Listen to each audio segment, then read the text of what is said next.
This is 5. Now, how London's most notorious gangsters made their money on the inside.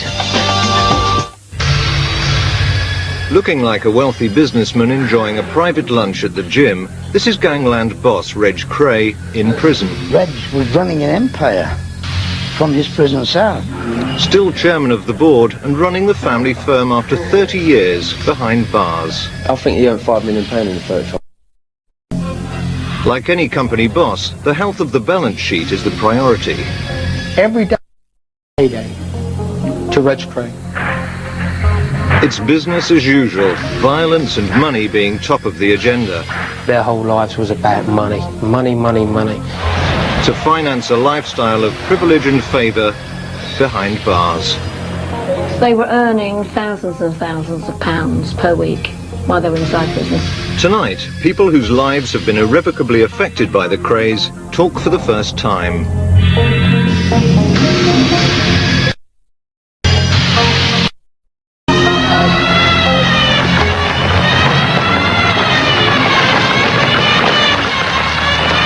March 1969. Ron and Reg Kray were found guilty of murder at the Old Bailey. Mr. Justice Melford Stevenson, sentencing them to life imprisonment, told them, "I'm not going to waste words on you. In my view, society has earned a rest from your activities, and I recommend that you be held for at least 30 years. When the van pulled up to the Bailey and took them away, that's when the big time started for the twins. The real big time, big bucks, not the penny ante stuff that went on before. The whole gangster syndrome started for them in 1969. That's when they started making big, big dough. Locked behind bars, many believed the Krays' world of violence and menace had come to an end. Nothing could have been further from the truth. For the next 30 years from their prison cells, Ron and Reg Kray ran a multi-million-pound empire, financing a life of luxury and favour behind bars. The Krays made more money inside prison than they did outside. I know they still continue to run an empire, both of them, from inside prison. They'd open clubs. They'd tell people by letter or by phone to go to those clubs. There was money exchanging hands to open clubs, to take over pubs, betting offices, record shops, snooker halls. The things, really, that they did whilst they were out. But just how big were the Krays before they were jailed? In the underworld, so-called, they were very much halfway down the pecking order. They were not East End gangsters, they were Bethnal Green gangsters, very, very local. They could never move outside that area without being told where to go, if they tried to flex their muscles outside their own little patch. On their own little patch, of course, they were pretty formidable. The Krays were very big fish in a very small pond. There were other gangs in London when they were at their reign, just as big, some bigger and more clever than what they were. It was a lot easier to run Bethnal Green 35 years ago, and there was only 15,000 people in Bethnal Green. Now there's 255,000 people, and half of them don't even speak English, and they wouldn't listen to the two tasty geezers who owned the snooker hall down the road, whoever they were. The Krays started off as local thugs, hooligans, protection money, etc. They used the talents they had in violence. They could both be very, very violent. Yeah. Ronnie was the more violent one, but Reggie was the worst one to upset. If Ron never had his medication, as he told me, he said, I would go mad. He said, you know, they're the only thing that really stopped me from going insane.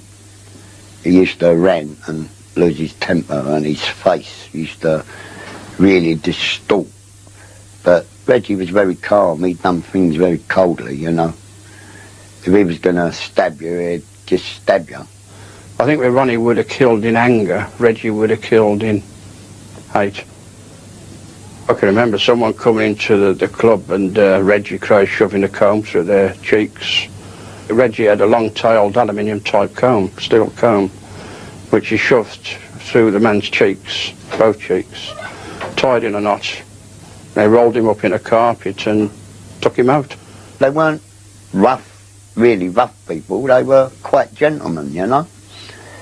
It was only if you crossed their path the wrong way that you suffered. Upsetting the Krays brought swift retribution. And Reggie had a big 8-inch hunting knife with a barbed edge on it. And he stuck it through Mickey Morris's arm, and obviously he screamed. I said, pack it up, because I said, you're going to have people run up the stairs. And Ronnie said, never mind about packing it up. He said, do it properly, Reg, do it properly. Put it up his guts, put it up his guts. Violence begot violence. They knew it paid off. So, being twins, the Krays, everybody feared them. That fear, generated by the Krays' love of violence, helped them build a powerful extortion racket in the East End. They had what they called their regular pensions to collect. That was from, like, protection from clubs and gambling casinos and things like that. And then they had their fingers in a lot of other pies, like, you know, where they'd demand a little bit here and a little bit there off of people who had done naughty things but they couldn't really go to the police about, so they'd get money that way. They would hear of the misdeeds of other young criminals in the East End, and they would want their pickings. They were known in the East End as thieves' ponces. That means that they steal off the thieves or take proceeds of their crimes. I reckon they were on an average, like in the 60s, which was a lot of money, about 3,000 or 4,000 quid a week. But the money wasn't ever going in and smashing a place up. It was already there. In actual fact, you went in, you had a cup of tea or a pint. You were made to feel quite at home. And any complaints, it was like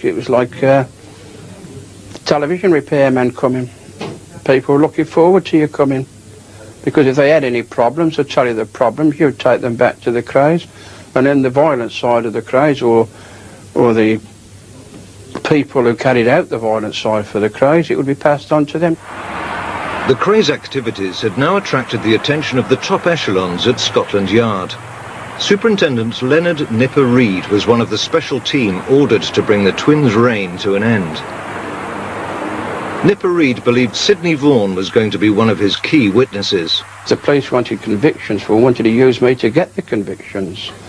They wanted me to actually say that I was witness and there when the Krays had demanded money with menaces. Eventually it ended up in the Old Bailey.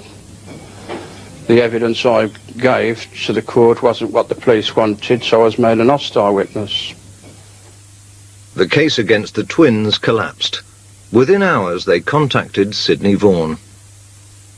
Brothers grateful. Financial aid tonight. 5:45 Clerkenwell Tavern Pub, opposite Mount Pleasant Post Office. Tell no one. I received a telegram saying that money was being offered to me for my aid, etc. by the brothers. No money was ever forthcoming. Now believing they were untouchable, the Krays moved into London's prosperous West End. But their business techniques lacked sophistication. I think the Krays in their West End of London were a fish out of water. So they couldn't hold the same kind of code of silence, the same kind of code of loyalty. They couldn't put pressure on people who were already paying other gangsters, if you like, or other organisations. Seduced by glamour and glitz, the Krays adopted a high profile, mixing with the rich and famous. Judy Garland, Barbara Windsor and Ronnie Fraser, and boxing legend Joe Louis, along with politicians and lords of the realm. Ronnie loved the glitterous showbiz life.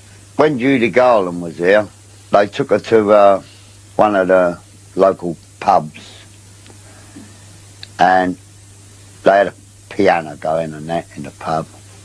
And she said to Ronnie, Judy Garland, I'll do a song. So Ronnie went over to this old girl and he said to her, do you know who that is over there, Annie? So she said, no. He said, it's Judy Garland. And she said to him, piss off. And he said, yeah, it's really Judy Garland. and she sung a couple of numbers in the pub. We were meeting or had clientele such as Brian Epstein, Larry Parnes and these people. Their way of life gave the Krays an opportunity, in particular Ronnie Kray, an opportunity to see a side where money could be made. This brought in the mafia connections for the Beatles, because the mafia were very interested in that time in getting the Beatles into Las Vegas, because they had all the other big people there. Every stars ended up in Las Vegas, but the Beatles never did. But it never came off, although I think, well, I know Brian Epstein paid Ronnie money. He never actually signed any part of the Beatles over.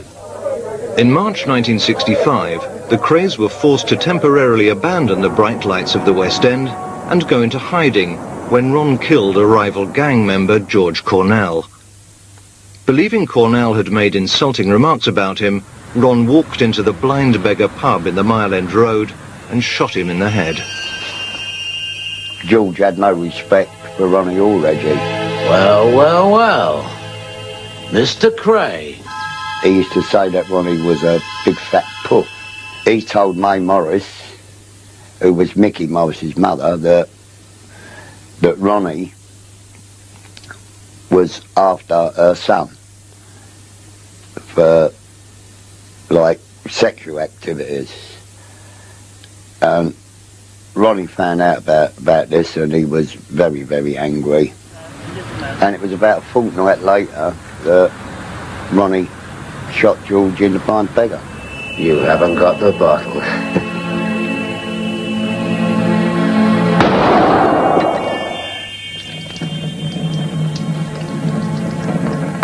Anyone who gave evidence against the Kray twins was very brave indeed. But I think one of the bravest women I've ever met was Patricia, a very gallant woman, a barmaid in the Blind Beggar Public House in March of '66. I was talking to George. He was a regular customer, and all of a sudden he said, "Look who's here." And as I turned, Ronnie Kray came in with another fella, and as they came level, Ronnie and the other chap just suddenly had guns in their hand, shot George, and then turned towards me. And it's the only time I think I've seen Ronnie smile. And I thought, I think he's going to shoot me. And I realised that if I ran up the stairs, I could get shot in the back. So I just ran for the cellar and jumped the whole of the cellar stairs. And a shot was fired at Patricia, which whizzed past her ear into the wall behind her. It was probably an attempt to silence her forever.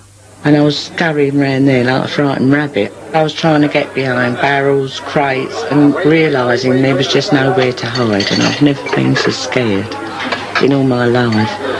And then it went very, very quiet. And I came up the stairs, and Patsy, the governor of the pub, said to me, "Who is it?" And I said, "George Cornell." And I said to him, "Get me tea towels out of the steriliser." But I didn't realise how much of the back of his head was missing. All the blood was coming from the back and bits of brain. And I was trying to hold it together. What a brave woman, after 2 years, to come forward and give evidence of what she saw.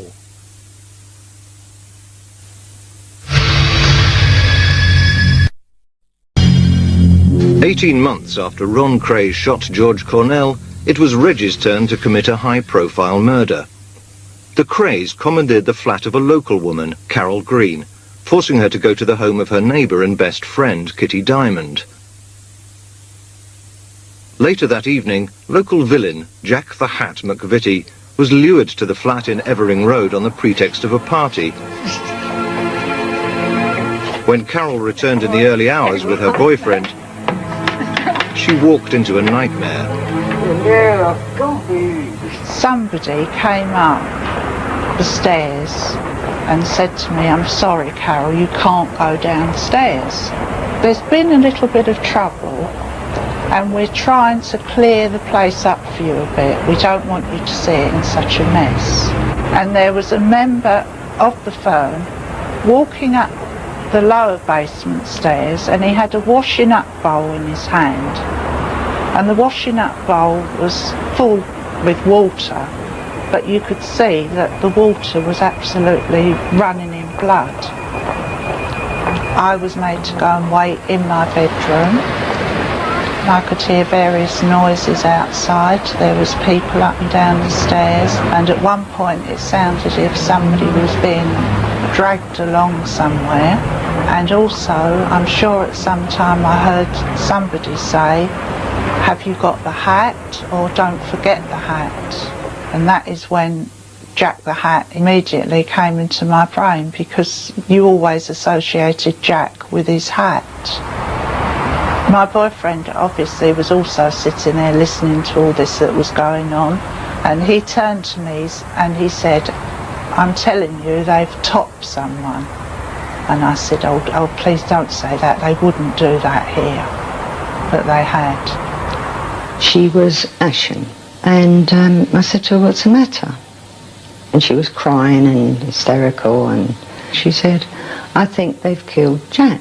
When we went over and we went down the stairs, I couldn't believe what I saw. I just saw blood everywhere. There was blood on the furniture, on the couch. There was blood on the walls. The window was smashed.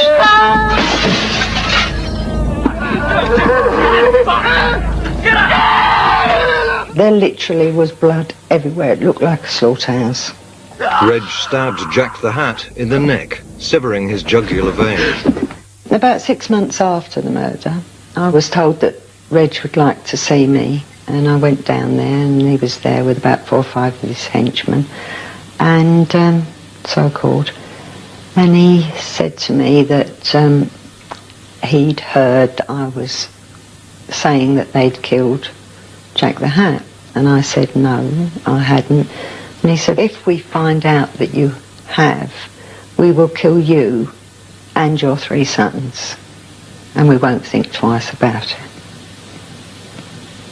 In his books, he writes that I was a prosecution witness against him, even though he paid for my husband Billy Collins's defence, which is an outright lie. Not a mistake, a lie.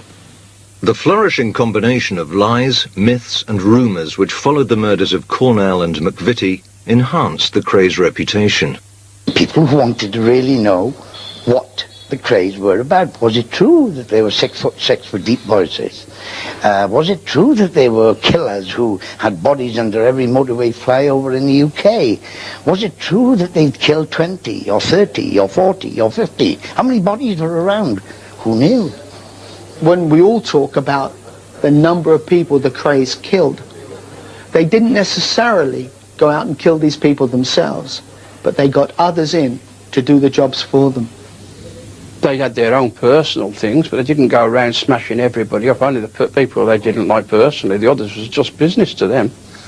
And they'd send their lieutenants to do the violent side. How many did Ron actually kill? Maybe half a dozen. How many did Reg actually kill? Maybe 2 or 3, something like that. But how many did they have their members of the gang kill? It was a lot. All in all, they got rid of, I reckon, around 30 people. How they used to get rid of their bodies was they had a Polish fella. He was an elderly man over in South London, and he used to smelt aluminium. What he used to do, sometimes he used to have to hang on to the bodies for a little while till he could get rid of them. So he used to deep freeze them, so he got no smell, no blood or anything like that about the place. Once the body was frozen up, he used to take the bodies out, saw the bodies up and burn them, cremate them like in pieces in an aluminium smelt. A number of the firm have talked about the incinerators. There's the graveyards. They get into the graveyard before a body was put in the hole. They put a body in the hole, put some earth on top, a new coffin would come in on top. They double up in the coffins at the funeral parlour. Then, of course, there was the Freddie Foreman trick of getting rid of the bodies at sea. That's what happened to Jack the Hat. He fed the crabs off the coast of Kent. No body, no crime. It was one of Ron's favourite expressions. Confident they were invincible, Ron, in 1968, decided to expand internationally and forge links with the American mafia. That time when Ron went to America, to New York, to meet the mafia, the families, I think he was very much under scrutiny by the police, who had informers that they had slipped into him. People like Alan Cooper and Joe Kaufman, they were just informants, grasses if you like, agent provocateurs. And this Alan Cooper particularly, he was an American, a very short little fellow with a lisp and a stutter, and his stutter became worse the longer he was in the Twins company. It got very pronounced. It took them to meet the mafia. He might have met a couple of street hoods, a couple of, shall we say, crew members, but he never met any mafia as such. All he met were actors, people who looked like Italian waiters, Zapata moustaches, big overcoats. Hiya, baby. How you doing? How you doing, Ron? He came back. He was over the moon. He really thought, this is it, the big link-up between him and his twin and the mafia. It's ludicrous. Ludicrous. Whether ludicrous or not, Scotland Yard viewed the proposed alliance with alarm and launched a massive operation to end the Krays rule. Finally, the wall of silence, which for so long had protected the Krays, was pierced. In May 1968, the three brothers and 8 other gang members were arrested and charged with murdering George Cornell and Jack McVitie and conspiracy to kill. After they were arrested, Ronnie wanted Albert Donahue to say that he killed Jack the Hat, and he wanted Ronnie R to say that he killed George Cornell. And I said they'd take the rap for all the long firms and all the other little cases of violence. Ronnie liked obedience, and he was very angry and annoyed when they wouldn't do it. Key witnesses were now prepared to stand up against the Kray gang. 3 women were crucial prosecution witnesses: Kitty Diamond, Carol Green and Patricia Kelly. After giving evidence, all 3 lived in fear for many years. 2 were given new identities.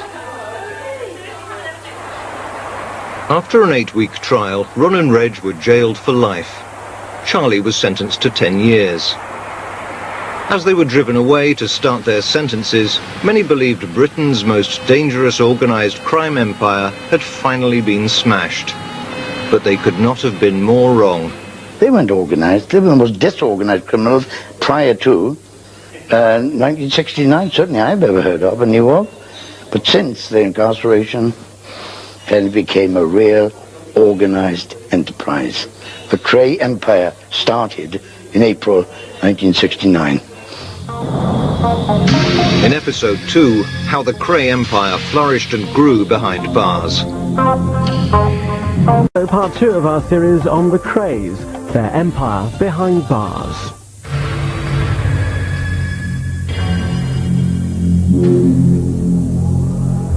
In March 1969, gang bosses Ron and Reg Kray started life sentences for murder. Many believed their notorious crime empire had been brought to an end. But the reality was to be very different.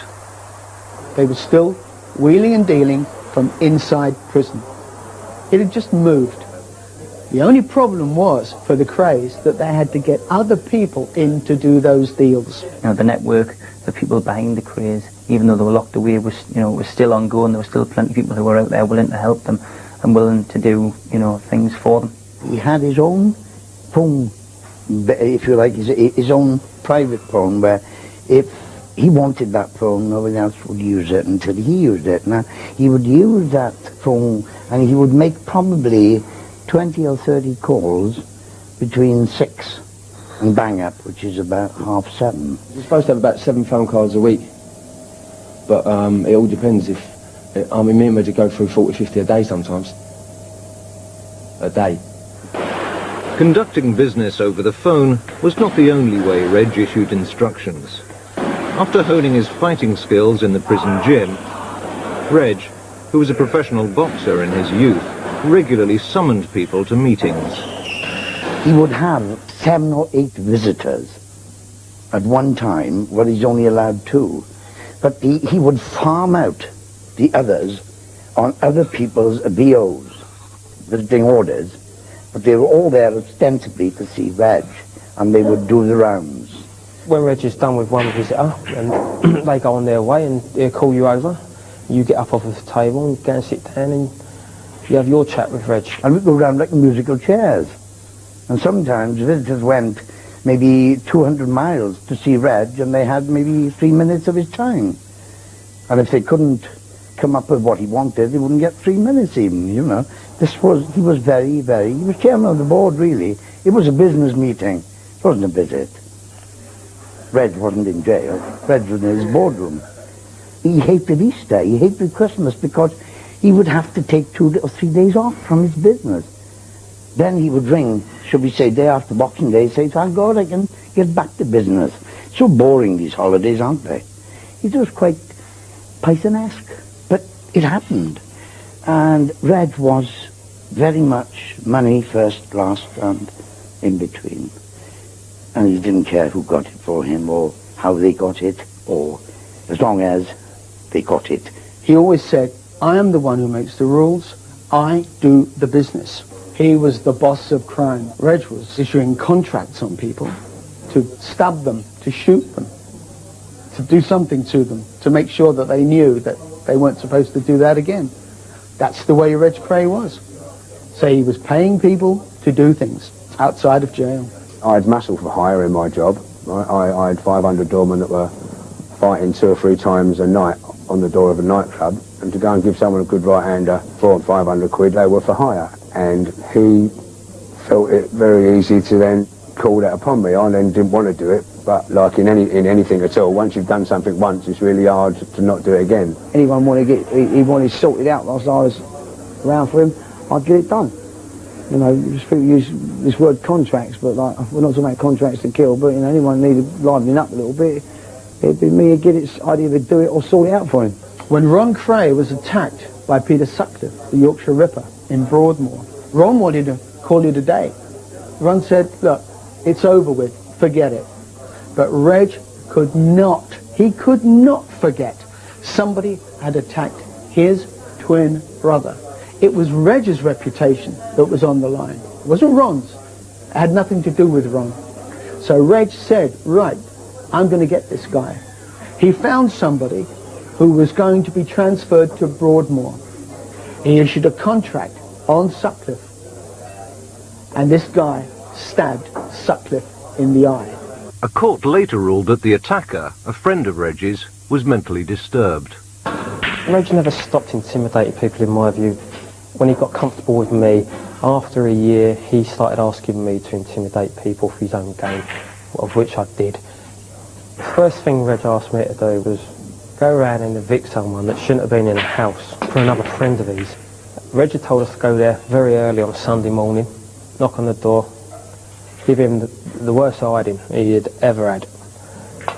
Which we did. We went there, knocked on the door. As soon as he comes out, like, I smashed him as hard as I could in the face. And I broke my hand. Looked at my hand, my hand's collapsed. And now the guy that's with me, he's got a snap-on ratchet with him. And he put this all about his face. Like nobody's business. This guy was totally unconscious. Jumping up and down on his face. Get in the car, like, we bugger off. Get down to the prison, we tell Reg, right, it's sorted. He didn't have 2 words to say, well done, that was it. Like, now I'm thinking this bloke's dead. His nose was on one side of the floor and his teeth were on the other side of the fence. And he didn't even know his own name.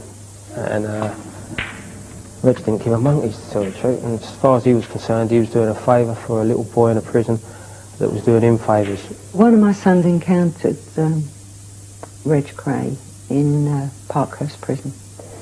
And my son had not gone in the name of Collins, which is the name that Reg should have known him by.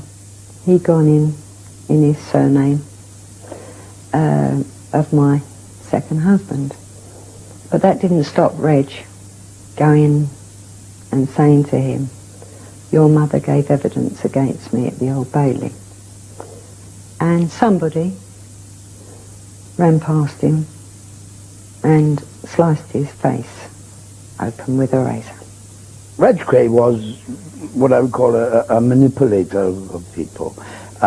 He was a guy who usually got what he wanted, one way or another. He had a lot of influences in the prison and on the outside, and many times Reg asked people and myself to follow prison officers and just let him know where they lived, what type of background these prison officers had, whether they had a family, children, so on.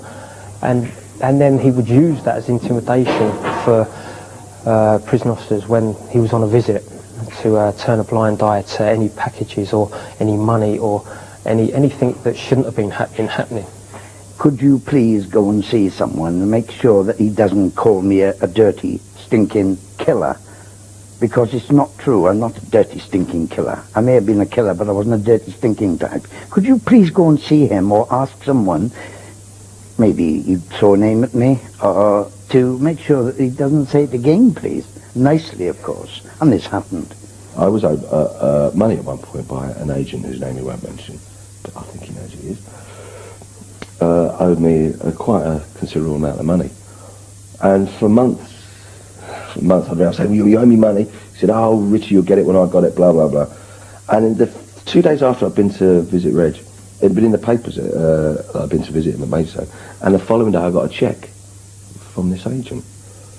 And to this day, I can only put it down to the fact that he went, oh, Richie, go give him the money. After 4 or 5 years working for Reg, I could have had any man taken off the street at a click of my fingers.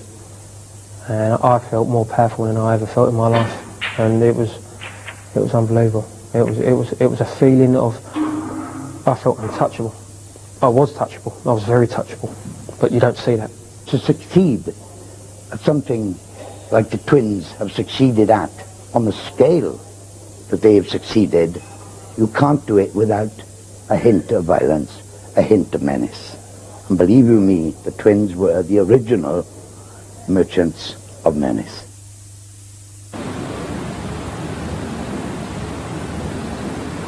In 1980, Ron and Reg Kray were separated. Ron's mental stability had deteriorated. He was declared insane and sent to Broadmoor. He was still organising things from inside Broadmoor. And the things that he used to wear and the people that things used to send me in with, I'd go and pick up 3 pure white silk shirts, beautiful Italian silk shirts, and take them into him. And he had a tailor called Barry Scott come from Wembley, go into Broadmoor, stand him up, measure him up every 6 months for a silk Italian style suit. Crocodile shoes, £300 a pair. He had access to lots and lots of dough.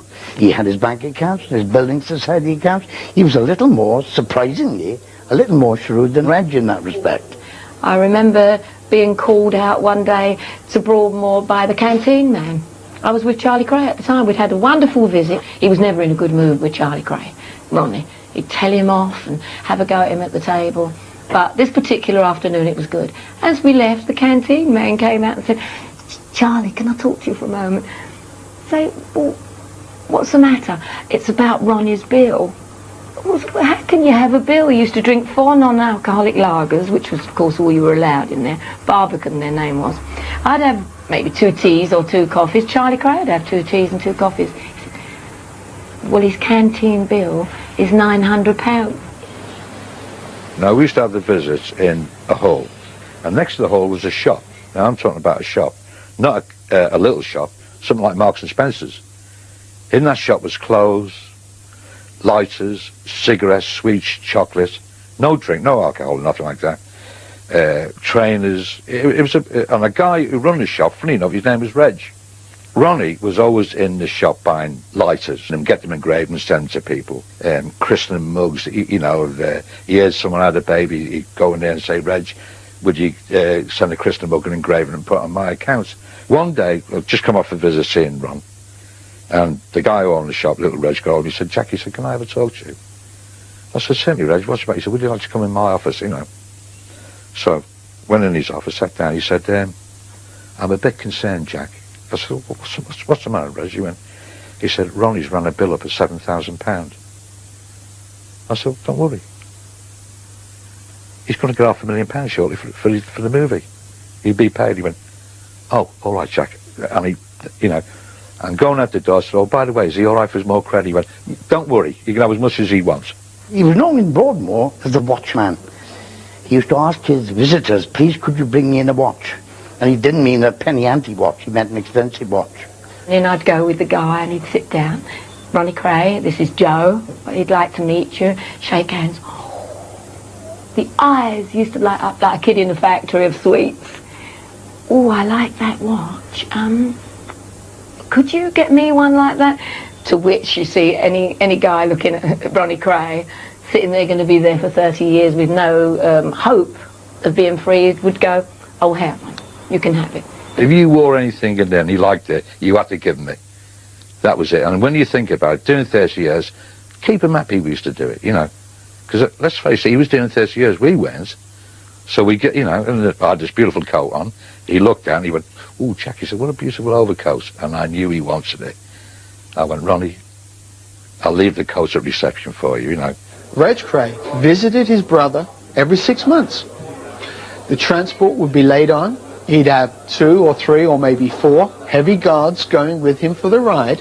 Wherever Reg was, around the country, Parkhurst or whatever, he would have this 6-monthly visit to see his brother, where they could sit down quietly and discuss all their personal business. Released from prison in 1975, elder brother Charlie was fronting the family firm. When Charlie came out of jail, after being inside for 7 years, one of his first contacts was with the mob in New York. These people had certain ideas of how Charlie could get back into business. One of them, of course, was setting up a record company. The initial idea of Attack Music Corporation was to launder money. The original $2 million was to come in, help to set up the company, run it as a legitimate company. But the idea was, because most of the artists came from America and money will be coming backwards and forwards from America, this was an obvious laundering setup. And when I found out exactly what was going on, I was originally a part of that company, I pulled out. I got up one day and I said, this has gone far enough. And I walked. Attack Music Corporation went out of existence in the late 1980s. I had sawn-off shotguns stuck under my nose and told, you be quiet about this or else. I've been threatened, people telling me that they'll pick my children up from school. And when Charlie Kray tells me on the phone he'll take care of me, even if he has to spend the rest of his life in jail, this is serious business. Although protecting their money laundering scams was paramount, Reg was constantly looking for new ways of generating cash. Fellow prisoner Bradley Allardyce, who during his 10 years inside became so close to Reg that Reg referred to Bradley as his adopted son, remembers one very lucrative prison visit. For instance, 2 people from Blackpool come down to see me and Reg on a visit and said they owned hotels and they just sold up all their hotels and asked Reg if they could open a club in Blackpool called the Krays. And Reg said yes, and they give him £30,000. 6 months later, we didn't hear nothing for 6 months. 6 months later, they've got in touch again and said, Reg, we decided against doing that club. Didn't even mention the money, didn't even ask for the money back. Every week, I would say, that Reg's come out with a new business idea. Some of them were workers and some of them wasn't, but he'd insist on putting equal amount of effort into each project. He earned a shilling and spent one in sex all his life. So did his brother Ron. And I really do think, taking it to extremes, that if Reg had earned £10 million in the years he was in prison, he would have spent £10.5 million. Because ostensibly it wasn't his money. He didn't really care. He was enjoying it. Had all he wanted, and his friends had all they wanted. It meant freedom, no one telling me what to do. I could tell people what to do. It meant having money, even though I weren't spending it. it meant walking down the street and people saying, works for the twins, that boy. Reg sent a limousine for me now. This car was meant to have been President Eisenhower's presidential Cadillac of 1956. They come and open the car to me like I'm a king. I'm at the bar now and champagne's being thrown at me. Now, what does that tell you? What the name of the Kray can do for you? And you had this huge, huge ego that was being fed incessantly by his army of groupies, camp followers, and admirers. Reggie's biggest financial coup was a lottery winner, Cole Crompton. He won £11 million on the lottery. He gave Reg £100,000. Reg asked him if he could borrow it to set up a few business deals and this and that, and Cole said, yeah, that would be a pleasure. And Reg asked Carl if he could make out the cheques for £33,000 each. And Reg got back to the cell and got out a piece of paper from his drawer, sat down and spent that £100,000 in about 15 minutes, writing down a list of people to give it to, debts to pay as well. You know, about a week later, he was up saying, right, come on, we've got to get a few quid. I said, like, Reg, that was grand last week. One day I went to see Ronnie on a visit, and I come out with this idea to him. I said, Ronnie, I said, look, I said, we've got the best name in the business. I said, why don't we do a personal bodyguard service for film stars and Arab noblemen? So he said, yeah, because he always agreed with me, Ronnie. He said, Jack, he said, what a wonderful idea, because he was an oral show business and that type of thing, you know. So I thought of this thing called Krays Enterprises. And what it was is we look after Arab noblemen and Hollywood stars. We went in slightly underfunded, but we got over that problem. I come up with this idea. We'll advertise in a melody for bodyguards. Now, we didn't want these people. So we advertised in a melody to send a £2 registration fee to join Krays Enterprises as a bodyguard. You know, it was unbelievable. Within 2 weeks, we had over £17,000 in post loaders. A good crew, and we'd done everything right. We had accountants, we had a banking account, which I won't get down the side of it. And it was lovely. It was a registered business. The police come to see us. They said, yeah, carry on by all means. We're looking after the Arabs and the film stars. Best things to slice bread. They just couldn't stop making money and spending or giving it away. The growing fascination with the Kray cult also attracted a string of celebrities to visit them in prison. One, in the early 80s, was former pop star Roger Daltrey. Roger Daltrey wanted to do the film, and in the end of the day he bought the rights and sat on them for 5 years and didn't make the film in the end, sold them on again. The rights were sold to Parkfield Group plc. The contract says very, very clearly Charlie Kray was to get 100,000, Reg Kray 100,000, Ron Kray 100,000 pounds. Charlie would also get money, quite a substantial sum, as technical advisor. Another set of twins, the Kemps, were picked to play Ron and Reg in the movie depicting their life of violence in the East End. You're in trouble, Jack! Before filming started, the Kemps went to visit Ron in Broadmoor. And when they walked in, they'd on purposely worn overcoats, shirts, ties, and slicked back their hair. Even the wardens on the door, they just couldn't believe it. They said, these are the two guys that are going to play the twins for, and I went, yeah. And we sat down and I said, look, I'll just say hello, blah, blah, blah, then I'll go and sit with Charlie Smith so you can talk some business. And in case Ronnie wanted to tell them they wanted to pick up little things that he did, you know, especially the hand movements and the quietness of the voice. Because I think everybody you talk to thinks that because they were feared so much, they shouted and screamed, whatever. Well, if a guy's menacing enough, you never have to raise your voice, because Ronnie Kray could just look at you with one look. And what he wanted done was done. And he looked at those two and he just said, who's playing me? And Martin Kemp smiled. And the minute that Martin Kemp smiled, you're the soft one. You can play Reggie. And he looked at Kerry Kemp and he went, you're playing me. What'd you say? Me? Nothing. Yes, you did. You called me something. What'd you call me? During negotiations for the film rights, the Krays' biggest underworld rival in the 60s, torture gang boss Charlie Richardson, tried to muscle in on the deal. Richardson sent his associate, Eddie Jones, to see Ron. In 1984, when Charles Richardson was released from his 25-year sentence, for which he served 19 years, he said to me in his office one day in New Cross, "Why don't you pop down to Broadmoor to see the Mad Hatter? I understand that Roger Daltrey's blanked them on more dough for their film. See if we can walk in on it." To help persuade Ron, Eddie Jones took fellow gang member Mad Frank Fraser and the actor Stephen Burkoff, who was to play George Cornell, on the visit. So one spring morn, Frank Fraser, Stephen Burkoff and myself popped down to Broadmoor. Stephen Burkoff was absolutely rigid with fear, I think, at this time.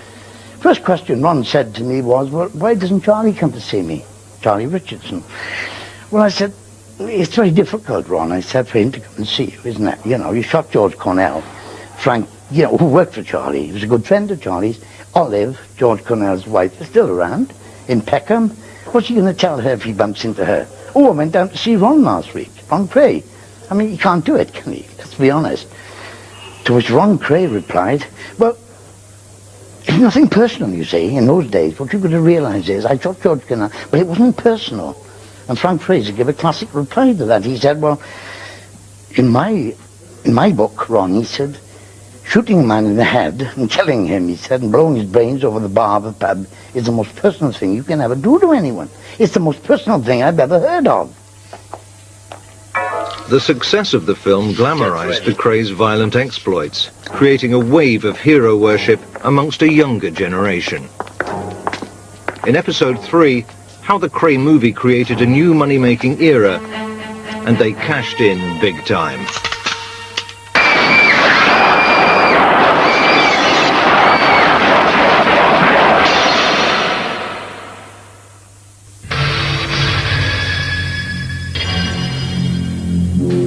Jailed for life in 1969 for murder, Ron and Reg Kray spent their time behind bars financing a lifestyle of luxury and favour.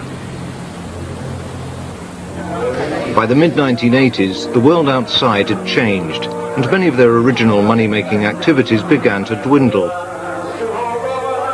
The film The Krays brought them cult status and new money-making opportunities.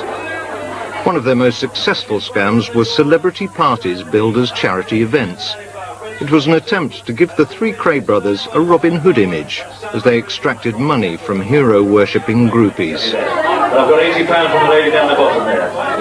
You get your tickets printed and you've got a long list of, I call them plastic gangsters. These are people that are fanatics with the Krays, and believe me, there's a lot of them. Once you've sent all the invitations out to them type of people, you've got to now get some media coverage and decide who's coming to the party, meaning famous people. Now, to do this, what we did, we'd go to the prison and say, "Right, Reg, who can we get there today?" He'd turn around and say, "Right, Shane Ritchie's come to visit me a couple of weeks ago, there's his number, give him a bell." So you'd ring up Shane Ritchie, bingo, he turns up. Take a nice little video shot of him doing a little auction for Reggie Kray, and all these people are mad on Shane Ritchie, you know. In some of the parties I attended, some of the charity events, I met some fabulous people, some great characters. There was one pub in particular I went to. Everybody had a Kray story to tell, and it reminded me, because I'd just done a documentary about Elvis at Graceland, and I attended a similar party in Graceland where they were talking about Elvis, and they were talking about Reggie and Ronnie exactly the same way. I remember when Reggie did this. Oh, he was lovely, yeah. Celebrities meant nothing to these people, to the twins. I mean, they didn't realise that these guys normally worked for a fee. People like John Altman, Nasty Nick of EastEnders, people like Nigel Benn, people like Ross Kemp of EastEnders. They were divorced from reality there. They were living in a bubble. They thought these people would just do as they asked. And Surprisingly, they did. They turn up for nothing. I think they must get a buzz out of being around these type of people. But the ones that would want paying are the infamous gangsters from the 60s that run with Reg in the East End, that are still around today. They wouldn't, even Reggie's brother Charlie, he wouldn't turn up at one of these parties unless he was getting his palm, like, sorted with a bit of cash, you know. And sometimes I used to laugh at them, like, want to cut £100 out, but turn up. Like, we'll take it up with Reg. Well, Reg knows this. And if you don't have Charlie Kray there, now the fans ain't going to buy the tickets. They want to see a Kray. So the Krays turn up, you get the fans. You get the fans, you get the money. So you've got to pay Charlie. When Charlie turns up, you got the money from the tickets. Charlie was never one to turn his nose up at a free drink or a £5 note or a £10 note. He dined out, obviously, and why not? Many, many, many times over the years. Charlie was a lovely man. He always had a smile, always had a glass of scotch, always told you what you wanted to hear about the twins. I took the crumbs off the table. And let me say this, not an insubstantial amount of crumbs. He really lived a life. He was a nice man. But the twins were making serious money at this time. Very serious money. Reg was always on the ball. He wanted the money as soon as he could get it. That was either send it to him in recorded delivery envelopes, special delivery next day, say he got it the next day, or he'd ask you to take the money direct yourself to the prison, which could be quite a lot of money, like £1,000, £2,000, and you take it in, and he would never directly take the money off you. He'd have another prisoner there on another table, and you would give that prisoner the money, and they'd conceal it and take it back with them. And when they got back to the cells at the end of the visit, they'd obviously pass it on to Reg. I did many charities for Reg, and I was never aware, even to this day, that money was siphoned off and went directly to Reggie. I mean, I've done charities in the past before for obviously other people other than Reggie, and where money's gone missing. And I think if there was ever any rumours that happened, I don't know if Reggie would be responsible. I think people on the outside took advantage of the whole Kray phenomenon, but so I had no experience of it happening with Reggie. One party I did, at the end of the night, it was, I don't know, 12 o'clock, I'm divvying up the money, and someone says to me, like, how much money you made out of this, gal? And there was £3 on the table. I said nothing, because I knew the next morning Reg would be on the phone and that money was going to get sent everywhere. And do you know what, sometimes I had even had to pay for the special delivery. The press said Reggie's raised so much money for charity, Reggie's paid this to charity, Reggie's give this to charity. No one was going anywhere other than his pocket. A small percent he declare as this is going into the fund, as he called it.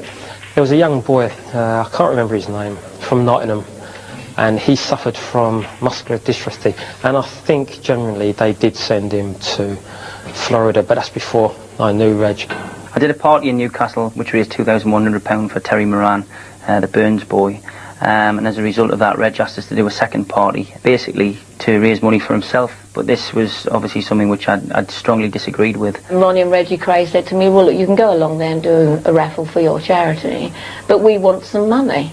We're broke in here, and Ronnie Kray spent money in like water in Broadmoor, buying people presents, sending money out to people, unbelievable things he used to buy in there. And I said, well, look, I'll go along and do the charity. And at the moment, EastEnders was the big thing on television, and Leslie Grayson was Dirty Den. And I phoned him up and said, would you like to come along and help me? And he came along, and he bought me some big cuddly toys for the raffle. And at the end of the night, I said to Georgie Dixon and Alan Dixon, well, what are you going to give Ronnie and Reggie? And they said, they can have the money that we took on the door. Well, that's okay by me. All I knew, I had my little envelope with £1,500 in it, and that was going to Harefield Hospital. What they took on the door, what they took from tickets, I don't know, I don't care, but they had to have their money. You've got to remember these tickets that we're sending out are like £25, £30 a throw. The money that we earn on charity events, well, we call them charity events, but that was just a cover. Or money that came in from drugs, or wherever the money came from that we got, would be sent to Ron and Reg, mainly Reg. Reg would say, look, send money 200 quid. Ronnie would send that straight out to one of his boys, as he called them, his little boys, and Reg would pay his male friends, his young male friends in Maidstone, and for sexual favours. He kept it himself in the closet in them days. I was there a little while before he came out sideways, if you like. So I call it, come out sideways, approached me for sex. And as much as that, I was cutting his hair, and I was standing in my shorts and everything, and I was cutting his hair, and he then stroked the back of my leg with his hand. But to his surprise, I grabbed the scissors and I went for him. More than once, Reg was given an official warning by the prison authorities to stay away from young offenders. At one point, he became so concerned about his own sexual activities that he underwent an AIDS test. It proved negative. His, let's call it, gay activities were something that he wanted to keep quiet. One way of keeping those activities quiet was to give presents, favours, a gold watch, a new suit. And that kind of thing through the years cost Reg Kray a lot of money. And again, Reg always needed a source of money to pay people off. He told me that he's had a relationship with a boy, and this young boy is threatening to tell the whole story to News of the World for a substantial amount of money, and that I must stop this happening. So he wants me to travel all the way to Ranby prison and under duress make this kid sign an affidavit, and it listed a number of things, and it said underneath it, if any of the above has been given to any national newspaper, all the above was only for financial gain to myself, and all of it is untrue. He says, right, get up the prison and sort this kid out. This kid comes out, sits down, like, right, drippy little looking kid. He should have been dealt with like a lot of other people Reg dealt with, but you see, Reg had a soft spot for him. And I had to sit there and tell this kid, if any of this got into the national press, it'd get really hurt. Now, when I say really hurt, I mean really hurt. And this kid understood what we was telling him in that prison that day. It's all off. The chap is not going to go through with it. Neither ever will he. It will not come up again. You will not hear another thing of or about the nonce from Notts. He's been taken care of. Reg was over the moon. Great, he can't do nothing now, and if he does, I've got this now, and if anything comes out in the papers, I can react to it. He was very much a closet homosexual, whereas Ron was a little more blatant. He confessed to being bisexual, I think, at the age of 19. Shocked his family, rigid, I'm told. Well, he had a great attraction towards young men, Ronnie, but they had to be extremely young and extremely handsome. And he had several in Broadmoor. One, I had to go to Denmark Street, which, as you know, is called the Music Street, with £150 in an envelope, and I had to buy a guitar. And I thought, well, what have I got a guitar for, Ronnie? And he used to say, it's for Charlie. Charlie in here, he's my friend, and winked to me, and I said, where is he? And he said, 3 tables over there, and I'd look, and I'd see this handsome, beautiful young boy. Said he's learning to play the guitar, and I will surprise him for Christmas. He was sitting with his mother, this kid. His name's Charlie Smith, and you see, I presumed that was a lover, or a would-be lover, at the time. So along I go to Denmark Street and buy this beautiful guitar, which was a lot of money, you know, 20 years ago, £150 per guitar, and they'd have to parcel it all up and send it to Broadmoor. I wonder what they thought in the end, you know, to Ronnie Kray, care of Broadmoor, and a beautiful guitar. But I'd be sent out to buy excellent, unbelievable stuff, you know, cashmere sweaters at Christmas for this Charlie Smith, beautiful watch, underwear, had to have Calvin Klein underwear. Reg's demands were entirely different. Alcohol was top of his list. Every master brewer in the jails that I was in with him, they all had a special brew down for Reg. Good customer. Always paid cash. Prison booze is dangerous. It's made with some very dodgy ingredients, but it is powerful stuff. He used to carry it by the gallon, you know, a great big bucket full. Past the screws, and they'd go, hello, Reg, and look the other way. They, you know, let them get away with blue murders he did. If it wasn't made in jail like prison hooch, the screws bought the drink in for us. Paid handsomely for it as well, they were. I mean, for a £10 bottle of scotch, we'll have to give a screw 30 quid. Reg had a screw in every nick that would, you know, that was available to do things for him. If me and Reg got a bottle of scotch from a screw, we'd go behind their door and we'd wedge the door up so no one can come in. The relaxing of prison regulations under a new liberalisation policy in the 80s enables drink, drugs and phone cards to be smuggled in on a regular basis to buy favours for Reg and his close friends. It was quite funny to go on a visit to Reg because a lot of the time the people who I went with would take in alcohol for Reg. You know, a medicine bottle probably with scotch concealed somewhere on their person. And, you know, the added bonus that the prison officers at Nottingham Prison tended not to check anybody, you know, very well, meant that Reg could, you know, basically get a good drink inside him. So the visits to Nottingham Reg was usually, you know, 3 sheets to the wind by the time I left him. The prison officers in Maidstone Prison used to give him an helping hand back to the cells there. He had so many visitors, so many mules and carriers, that I know that large amounts of booze were smuggled in, yes. Spirits, of course, and other substances, you know. He used to do ecstasy and cocaine in Maidstone. I remember I was over cutting his hair one day over in Maidstone, because I was in Parkhurst and in Maidstone with him, on 2 separate sentences I did. And he had a bag of Charlie's, it's called, slang name for cocaine, and it was well, a bag of sugar, you know. So I thought it was to start with, until he told Bradley he'd give me a couple of lines, and then they was running around on ecstasy pills, you know, but, you know, he had 30 years. He had to break it up as best way as he could.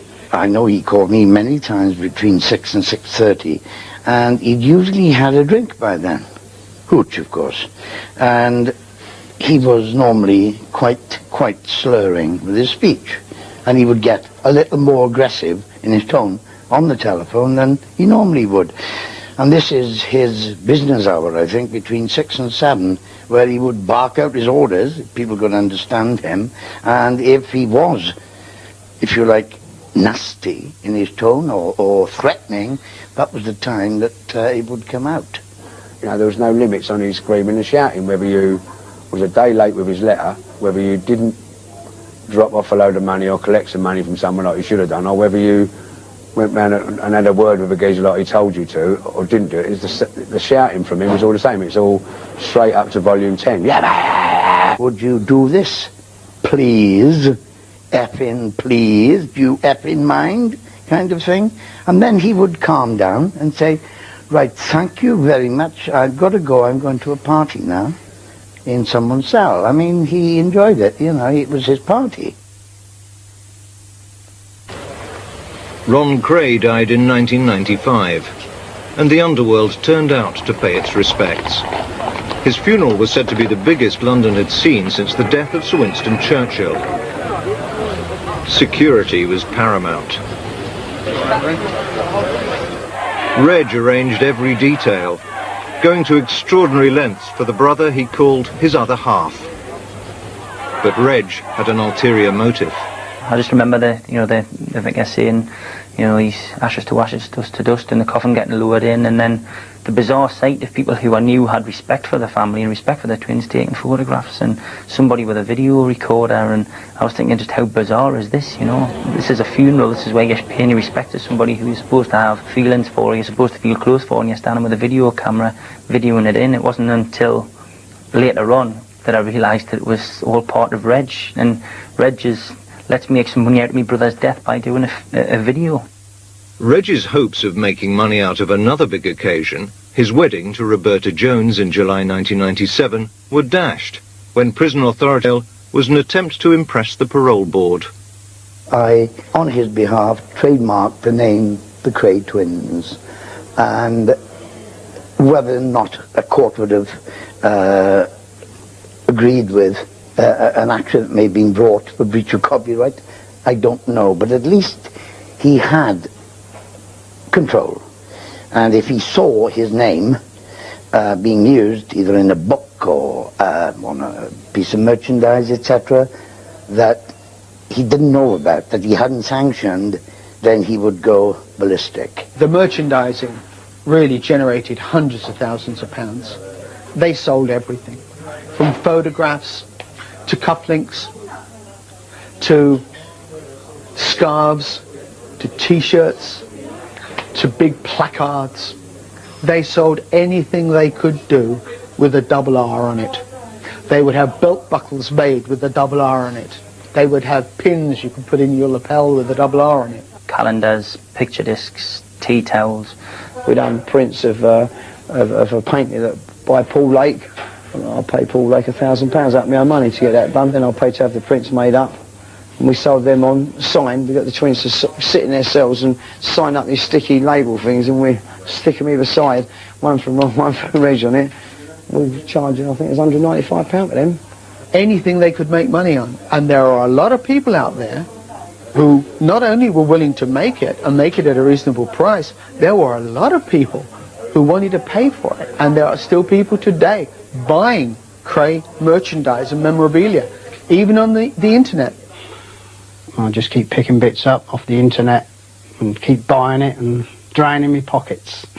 I'd imagine I've spent now in the region of £5,500. Now that the three brothers are dead, it's going to increase in value even more. I bought this picture. It's signed by Reg. The actual original one of this was on the internet. They auctioned it off, and that fetched in the region of £750. And then they came up with the idea that they'd do these laminated copies, and these were going for like £10, £15 each. The t-shirts originally were about £15.99, but they're fetching £25 now for some of them. Some of the original ones, like this one with a Rough Justice, I mean, you could probably get £30, £35 no trouble, probably even more. I would say that the Krays made more money inside prison than they did outside as criminals. The turnover, I could never estimate what it was, but I'm sure it was, millions. There was 15 main people working for the twins, pulling money in, and I think most of them were pulling in probably more than I did. I must have earned that man 70 grand, £70,000. I would certainly say that I made possibly 100,000 for them in different deals. But the money very rarely touched my fingers, and was always into the Krays' back pockets. When he realised that he had stomach problems, that was around about 1996, 97. He knew then that possibly his days were numbered. Instead of just sitting back and taking it easy, Reg Kray started issuing more contracts, doing more deals. Reg Kray was even doing business on his deathbed.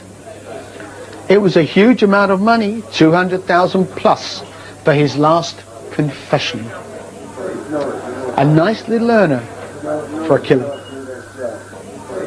In that confession, Reg admitted one more killing, but despite the huge payment, he failed to name his victim. Peter Gillette believes he knows the victim's identity.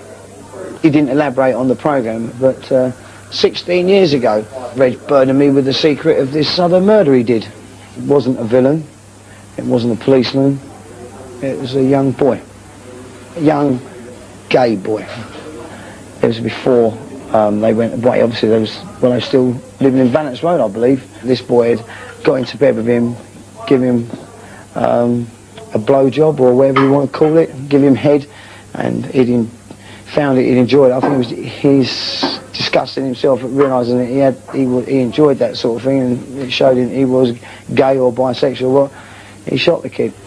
After 32 years and 4 months behind bars, Reg Kray died on October the 1st, 2000.